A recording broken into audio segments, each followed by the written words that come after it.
with Bob Hutchings. He is a middle school social studies instructor, and he is also the speech coach for middle and upper school.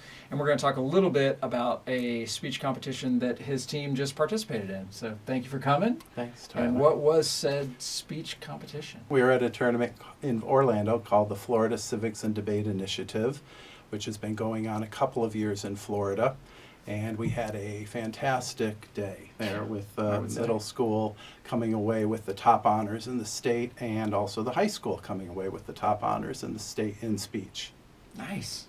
Yeah, we do state championships here. Well That was- done. That was really nice. So is this a little bit of, so a lot of times I come out of my office late in the afternoon, sometimes in the evenings, and you'll be out working with students in Bowles Hall, and they're clearly practicing. Is this part of that initiative? Right. I try to find about half an hour to 40 minutes a week to work with each kid individually on the team, and that's a little bit of traveling back and forth from the middle to the upper school, but I try to get over here in the afternoons and evenings to Well, work with. I know they appreciate it, and I will say those students, when I come through, they're laser locked in on their thing, and I've heard some of the feedback in terms of, let's touch on this point a little bit more of that. I mean, there's way more to speech and debate than the casual observer might realize. Yeah, there is, and the kids know that when they're in the middle of a speech, I use the line, I tell them, I don't care if an elephant walks in the room, you maintain your focus on your speech and on your audience. Well, they do, because I'm often cutting right behind them. So take me back, like how did you originally get involved in speech and debate? I know this is something you've done throughout your career. Mm-hmm. I started in middle school. My parents got me involved in the middle school program where I was, and I continued it through high school. Competed on the state and national level, competed in college, and that's where I started my coaching, was in college.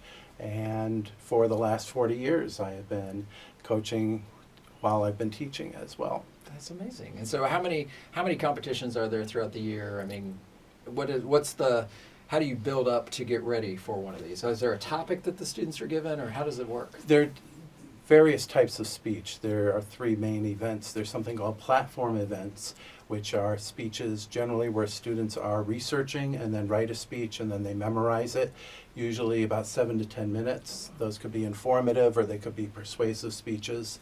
Another type of speech is called limited prep, which is impromptu speaking and extemporaneous speaking, where they don't know what they're going to be talking about until just a few minutes before That would be terrifying. before it's their turn to speak. In impromptu speaking, they have about 2 minutes to prepare a 5-minute speech, and in extemp speaking, they are given a topic that gives them about 30 minutes to prepare a 7-minute speech, and that's pretty intense. It's on international or domestic issues, and they have to provide within their speech citations from some of the research that they've done. And then there's the third type of speech is called interpretive, and that's more what some people might think of as theatrical. Okay. They're either doing a piece of prose, poetry, they might be doing something from a play, and they memorize that, and they are giving their interpretation to that piece of literature. Are our students doing different types of all three? Yeah, I have students in all three. And the last few years, one of the biggies for us has been impromptu. We haven't lost an impromptu tournament in about the 5 or 6 years that I've been running the program here, which is kind of fun. Yeah. Well, at the high school level, we did have the state champion in impromptu, and we had a semifinalist.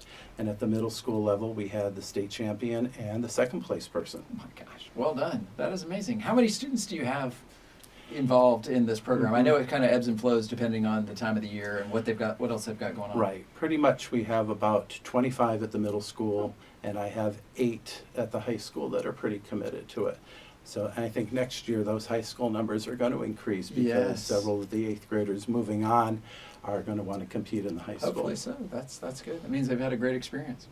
So give me a sense of the scope of the competition. How many schools were there? Yeah, well, the organization has grown pretty large in the last couple of years. This year, we competed against about 165 middle and upper school students throughout the state of Florida. I will say that's a little bigger than I was thinking. Not to discount anything that we're doing, but that's a lot of speech and debate interest. It's growing. I mean, when I first got here several years ago, especially Northeast Florida was kind of what I call a speech and debate desert. And some of the public schools have started to pick up with programs. Central Florida, Southern Florida have always been very strong. I remember them from the national circuit. Okay. And so when I got here, I knew that there was some good competition in Florida. And now there's starting to be some decent competition here in Northern Florida Yeah. as well. So if you have a student that doesn't know anything about speech and debate, what is appealing? What gets them interested? How do you perk their interest? Well, one of the things is traveling a lot of times to see different, go to different schools, see different places, meet different kids. I think when kids finally get into this activity, meeting students from other schools is a lot Sure. of fun because they are at tournaments sometimes for a 12-hour day, sometimes it's 2 days, it's a full weekend. Some tournaments begin on a Friday evening and go all the way through Sunday. So they are seeing a lot of the same kids throughout the year at tournaments. And I know some of the kids on the team have developed some friendships with students in other parts of the state. But also, as a way of selling it, it's just a great way to improve public speaking skills, to increase their poise, their confidence. For some of the high school kids, it does look good on a resume. Sure.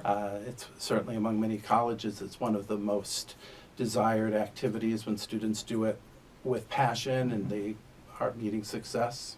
Do you know of any of your students that had parents that did it? Like, are they continuing a legacy? A lot of times we'll have students that'll choose a sport based on what their mom or their dad had done. Do you know of anybody? I've had a couple of kids whose parents said they had some involvement in speech. I don't know to what degree it was. Sure.